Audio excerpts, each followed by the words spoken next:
Bonjour tout le monde.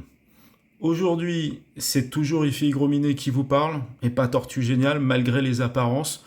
On n'a pas encore le même âge, mais j'y travaille. Et aujourd'hui, je vais vous parler d'un appareil, ma dernière acquisition. Alors, petite devinette. Il tient dans la main, il peut s'éclairer de différentes couleurs, rouge, vert, bleu. Alors attention, hein, ça se mange pas et ça fond pas non plus dans la main. Je vous vois venir. Alors, de qui s'agit-il? Eh bien, la réponse, tout de suite. C'est le Cord Mojo 2. Et bien, dans cette vidéo, je vais vous présenter l'appareil, je vais vous parler de ses caractéristiques. Évidemment, je vais appréhender la partie sonore, c'est le plus important pour moi. Et puis ensuite, je reviendrai sur ses usages, je précise bien ses usages. Et puis enfin, je conclurai, je vous donnerai mon avis. Est-ce que cet appareil est au niveau des tout meilleurs ou au niveau des tout plus mieux? Eh oui, alors on se retrouve tout de suite. C'est parti. Petite présentation du corps de Mojo 2. Alors, je suis pas au top de l'actualité, hein, mais c'est pas le Mojo 1 quand même. Et d'ailleurs, qu'est-ce qui les distingue tous les deux? Eh ben, sous cet angle, pas grand-chose. Enfin, si, marqué 2 là. Mais sinon, globalement, bon, c'est à peu près les mêmes appareils. Boîtier noir en aluminium, dimension toujours ramassée, hein, on est sur 8 cm de largeur, 6 cm de profondeur à peu près, hein, et 2 cm de hauteur. Mais les nouveautés, en fait, elles ne se jouent pas réellement au niveau de l'esthétique. Je vais vous montrer, c'est plutôt au niveau des fonctionnalités. Donc je retourne l'appareil. Et puis là, on a toujours ce bouton de marche arrêt, ce bouton plus, moins. Et puis, ici, il y a un quatrième bouton tout à gauche, qui est un bouton M, alors qui n'est pas chanteur, mais qui est un menu. Alors ce menu, il va nous permettre d'accéder à différentes options. Et c'est pour ça donc que ces boutons plus et moins, enfin moins et plus, ne servent pas qu'à contrôler le volume. Alors la première fonctionnalité qui apparaît sur ce Mojo 2, c'est l'option crossfeed. Une option, alors le crossfeed, hein, très simplement, on injecte un petit peu de l'oreille gauche dans l'oreille droite, de l'oreille droite dans l'oreille gauche.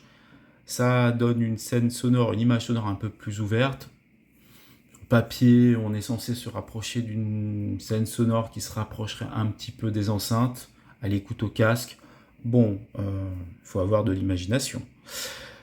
C'était quelque chose qui était déjà présent sur l'Hugo 2, que j'avais, sur le corps de TT2, que j'avais aussi. J'ai pas eu le dev. Et c'était des choses qui marchaient déjà très bien à l'époque. Et là, ça marche très bien aussi. Donc les fonctionnalités qu'intègre Cord, il les maîtrise. Ensuite, il y a une deuxième nouveauté, et celle-là, elle est exclusive au Mojo 2, c'est l'apparition d'un égaliseur 4 bandes. Et ça fonctionne extrêmement bien. Ça ne dégrade pas le gain, ni la qualité globale de la conversion, c'est vraiment bien intégré par Cord, et c'est pas du détail. Ensuite, je vais vous parler donc du reste de la connectique, et puis vous allez voir, il y a encore quelques surprises. Bon, de ce côté-là, rien ne change, il y a toujours deux sorties casque, c'est du jack 3.5, et sur le papier, c'est censé pouvoir driver des casques aux impédances de 800 ohms. Casque, intra, écouteur, ce que vous voulez. C'est très ambitieux, hein. On va voir tout à l'heure que 800 ohms, oui, certainement, mais bon, c'est pas si évident que ça. Ensuite, sur cette dernière face, donc on remarque une entrée optique, donc celle-là qui va permettre de décoder des fichiers jusqu'à 96 kHz. Ici, il y a un port micro USB pour charger l'appareil avec une petite LED d'indication. Ici, il y a un port micro USB pour envoyer de la donnée. Alors, on le voit ici, mais bon, c'est pas très clair à la caméra.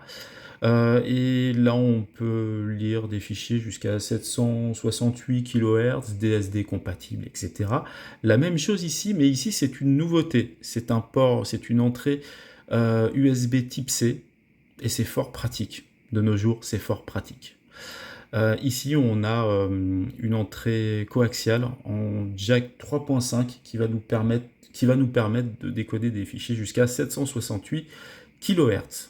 Alors pour finir avec cette présentation, je vais simplement vous parler de l'autonomie, qui est d'environ 8 heures, de la charge qui est censé être de 4 heures, et puis du prix qui est de 500 euros. Voilà, si vous voulez d'autres informations relatives aux caractéristiques, je vous laisse aller sur le site de Cord. Vous y trouverez tous les éléments les plus détaillés, les plus techniques, mais pour moi, ça s'arrête ici. Nous y sommes, ça y est, on va parler du son. Donc vous reconnaissez Benjamin, il a toujours la même coiffure, il a toujours la tête de la même manière, et puis surtout, il est toujours assis sur le matériel pour l'écouter. Mais juste avant de vous parler du son, je vais vous spécifier quelque chose relatif à Cord en général. Ce qui est intéressant avec Cord, en fait, c'est qu'il n'utilise pas de puce delta sigma. Donc on n'est pas sur du DAC commun qu'on retrouve à droite à gauche, à base de puces SAB, de puces AKM, etc., etc. Bon, je vais parler que de ces deux puces parce que finalement, c'est ce qu'on retrouve quasiment tout le temps de nos jours. Mais chez Cord, c'est un petit peu plus personnel. Alors, c'est pas les seuls à utiliser cette technologie, mais eux utilisent un composant programmable, donc un FPGA, pour avoir justement la main du début à la fin sur la conversion et sur le son qu'ils veulent donner à leurs appareils. C'est pour ça que le son Cord est en général assez différent de ce que l'on a dans les DAC plus communs. Voilà, c'est la petite parenthèse. Maintenant, je vais passer à la description du son. Donc cet appareil, c'est un ampli casque, mais aussi un DAC. Je vais commencer par le DAC. Tonalement, c'est une restitution aux accents assez chaleureux, et je dirais même typé pour l'écoute au casque. Alors, c'est un peu normal, vu l'appareil. Le grave est assez chaleureux, un petit peu rond, mais sans extravagance. Je trouve le médium en place, tonalement juste. Et puis l'aigu est présent, hein, attention, hein, je ne veux pas dire qu'il est raboté ou autre, mais l'aigu est présent, mais il est adouci. Et avec ce DAC-là, ça va être compliqué, à mon sens, d'avoir des duretés. Sauf si votre système est extrêmement mal optimisé ou vraiment déréglé. Ensuite, techniquement, je ne trouve pas que ce soit le DAC qui va mettre le plus l'accent sur la récupération de détails. Je vous en parlais, il y a beaucoup d'appareils qui sont équipés de puces Delta Sigma qui vont justement avoir plus d'attrait à ce niveau-là. Cet appareil, comme beaucoup d'appareils Cord, en fait, va jouer sur sa cohérence, sur sa musicalité, sur la souplesse et la fluidité de ses transitoires. On a un rendu qui est plutôt organique, sans faire dans la démesure. Il y a une vraie impression de matière, de texture. Les contours sont nets, sans être ultra découpés. Et puis on est sur une restitution vraiment souple et fluide au niveau des transitoires, ce qui donne un accent assez analogique à la restitution. Je trouve ça très naturel, moi j'aime beaucoup. Donc jusque-là, c'est un appareil que je trouve très charmant.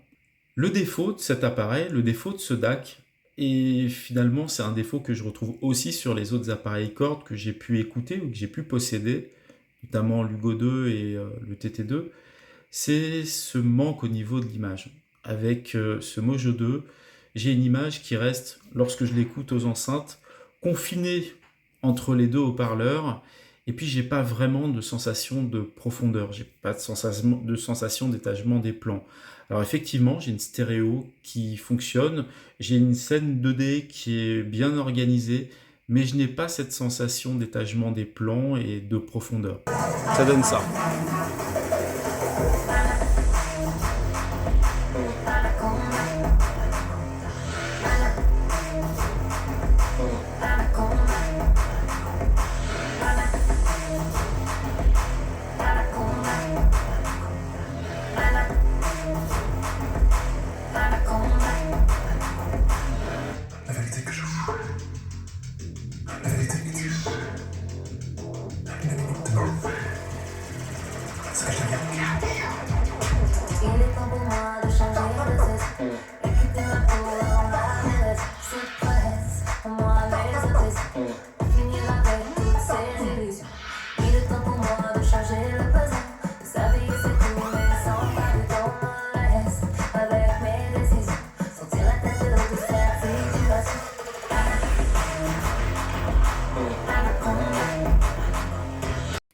Concernant la partie amplification, Alors, c'est un appareil que j'ai trouvé plutôt très convaincant si on le compare aux dongles qui sont situés entre 20 et 300 euros.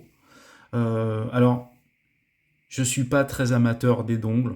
En général, je comprends pas vraiment leur intérêt. Il y en a peu que j'ai trouvé intéressants.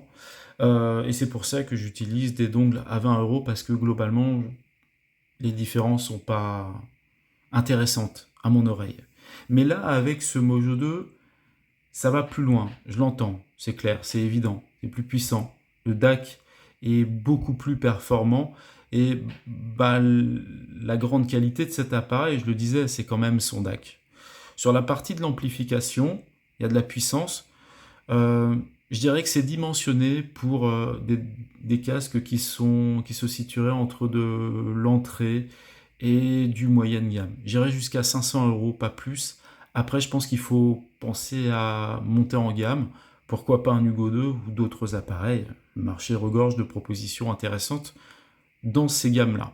Au casque, bon, avec le 99 classique, c'est un casque qui est facile à driver. J'ai trouvé que ça marchait bien, c'était propre, c'était résolu. Après, j'avais pas une image exceptionnellement vaste, mais ça va avec ce que je précisais sur les caractéristiques du DAC. Et puis, bon voilà, avec le 99 classique, j'ai pas vraiment cette sensation de profondeur, donc je le perçois pas et ça me dérange pas. Mais quand je suis passé à l'Empyrean, parce que sur le papier, cet appareil est vendu comme pouvant driver n'importe quoi et assumer tous les casques. Ben, c'est un peu compliqué. On sent vraiment qu'avec des casques haut de gamme, l'appareil est pas au niveau. Mais c'est normal. C'est quelque chose qui fait tout et qui coûte 500 euros, qui tient dans la poche. Donc moi, je le blâme pas. Mais si vous pensez driver des casques haut de gamme avec cet appareil, réfléchissez bien parce que c'est compliqué. On retrouve les limites du DAC et bon, l'ampli est pas exceptionnel sur ce type de matériel. L'image est assez étriquée, donc on retrouve ça. Ça me dérangeait pas sur le 99 classique, mais là clairement le manque d'imagerie, c'est-à-dire que c'est une image qui est très latérale, c'est très gauche-droite. euh, la, la perception de profondeur n'existe pas, va vraiment poser problème. Vous avez un bloc de son qui s'affiche devant vous, et en dehors de ça, pas grand-chose. Donc oui, il va y avoir de la musique qui va sortir des écouteurs, mais pas grand-chose de plus. Alors c'est vrai que bah, mon avis sur l'ampli casque n'a pas l'air d'être hyper réjouissant, mais je veux simplement mettre en garde les gens. Si vous avez des casques haut de gamme, non, vous ne pourrez pas en tirer parti avec cet appareil. Mais par contre, sur des casques d'entrée moyenne gamme, ce sera tout à fait satisfaisant. Et si vous hésitez entre un dongle à 300 euros et un Mojo 2, partez sur le Mojo 2. C'est clair. Pour cette partie, il y a mon pote Ludo le cochon qui vient m'accompagner. Et donc, bah, je vais vous parler des usages. Parce que, alors rapidement, parce que j'ai déjà mentionné auparavant. Et puis, je vais aussi vous parler de l'ergonomie de cet appareil qui, pour moi, est une vraie problématique. Donc, concernant son usage, ses usages. Alors, c'est un appareil qui est considéré comme un appareil nomade, qui est vendu comme tel. Et je trouve que c'est dommage parce qu'on passe à côté de son potentiel. Alors effectivement, c'est un appareil qui est nomade, qui tient dans la main, qui est petit, qui tient dans la poche, qui est conçu pour être alimenté par un téléphone et puis pouvoir être transporté. Mais en fait, c'est pas que ça. Et à 500 euros, parce que son prix a baissé, sa proposition de convertisseur est très intéressante et mériterait d'être envisagée dans un système enceinte. Moi, je l'ai utilisé derrière des enceintes et j'ai trouvé ça très convaincant. Alors évidemment, pas derrière un système haut de gamme, derrière un système sans prétention, ça fait vraiment un travail efficace. Quand je dis sans prétention, vous pouvez aller sur des petits systèmes moyenne gamme, hein, attention. Donc le DAC est convaincant et moi je l'ai utilisé avec donc un streamer que j'ai branché donc en optique. Après, vous pouvez le brancher en coaxial aussi. Vous pouvez brancher un PC avec les ports micro USB ici et USB type C de ce côté. Et puis ensuite, rien de plus simple pour faire ressortir ça vers un amplificateur enceinte. Vous sortez en 3.5, vous utilisez un adaptateur RCA et puis le tour est joué. Ça, c'est pour la partie usage. Et vraiment, je le répète, je pense qu'aux alentours de 500 euros, c'est un appareil qu'il faut éventuellement considérer, envisager comme proposition pertinente si l'on recherche un DAC. Ensuite, il y a la partie ergonomique. Et là, pour moi, c'est compliqué. Parce que pour un appareil qui doit être utilisé dans des conditions nomades, donc éventuellement à l'aveugle, dans la poche, comment dire, ce système de lumière, de jaune, de vert, de bleu, de menus qui défilent en fonction de toutes ces couleurs, on règle l'égaliseur en tapotant sur des boutons, ça passe du jaune, du vert, du bleu, mais c'est impraticable. C'est impraticable, mais même sans l'avoir dans la poche et en l'utilisant comme ça avec les mains en le regardant sur son bureau, c'est déjà prise de tête, mais alors, dans la poche, j'en parle même pas. Donc c'est le vrai point noir de cet appareil, c'est son ergonomie. Moi je comprends pas que Cord, alors sur des fonctionnalités assez basiques et pauvres, augmenter le son, diminuer le son, jouer avec les couleurs, c'est sympa, ça donne une personnalité à l'appareil, ça fait le design de Cord super. Mais dès lors qu'on intègre plusieurs paramètres du crossfeed et surtout de l'égalisation, régler un égaliseur dans ces conditions, en jouant sur du bleu, du jaune, et ensuite on tapote et on retapote, et ensuite il faut baisser, donc on retapote dans l'autre sens, et ça passe du bleu, ça passe du vert, ensuite c'est du violet. Non mais c'est... Au secours. Donc, méfiance. Voilà. Si c'est des fonctionnalités qui sont très intéressantes, qui marchent super bien au niveau du son, mais à l'usage, au secours. Petit oubli de ma part concernant les usages de ce Mojo 2. Alors, il est toujours compatible avec le corps de Poly, qui était fait pour le premier Mojo. Et en fait, on le branche toujours sur le port micro USB. Ça n'a pas changé. Et le corps de Poly, c'est tout simple. Ça permet de transformer le Mojo 2 en streamer DAC portable que l'on peut piloter avec son smartphone. Et bien ça y est, c'est le moment de conclure. Alors qu'est-ce que je pense de ce corps de Mojo 2 ? Alors c'est vrai que sur le papier, il est considéré comme suffisamment puissant pour driver n'importe quel casque. Pour moi, c'est un peu plus compliqué que ça. On va dire que sur les entrées moyenne gamme, il va être efficace, et puis passer 600 euros, il faudra envisager soit de passer sur un modèle sédentaire, soit sur un modèle plus haut de gamme.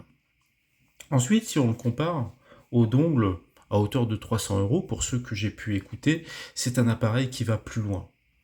Donc, c'est à peine plus gros au niveau des dimensions, mais c'est quand même un cran au-dessus niveau son. L'intérêt également de ce Mojo 2, c'est sa batterie interne, qui va justement rendre service au téléphone et qui va éviter de drainer la batterie du smartphone. Ça, c'est un très bon point. Là où cet appareil, le Mojo 2, m'a le plus surpris, et c'est dans cet usage-là que je l'ai préféré, et c'est vrai que c'est très surprenant, c'est d'ailleurs grâce à sa connectique assez riche, ça il faut le préciser, c'est son DAC que j'ai pu utiliser en mode sédentaire, en y branchant un streamer, et donc j'ai pu alimenter des enceintes. Et ce DAC, je l'ai trouvé très musical. C'est pas une restitution qui va mettre l'accent sur la surdéfinition. On est dans quelque chose d'équilibré, légèrement chaleureux, très souple dans les transitoires, avec un rendu vraiment organique, analogique. Malheureusement, il y a quand même un point noir, et je le trouve assez sérieux, pour un appareil qui est destiné au nomadisme. C'est cette ergonomie.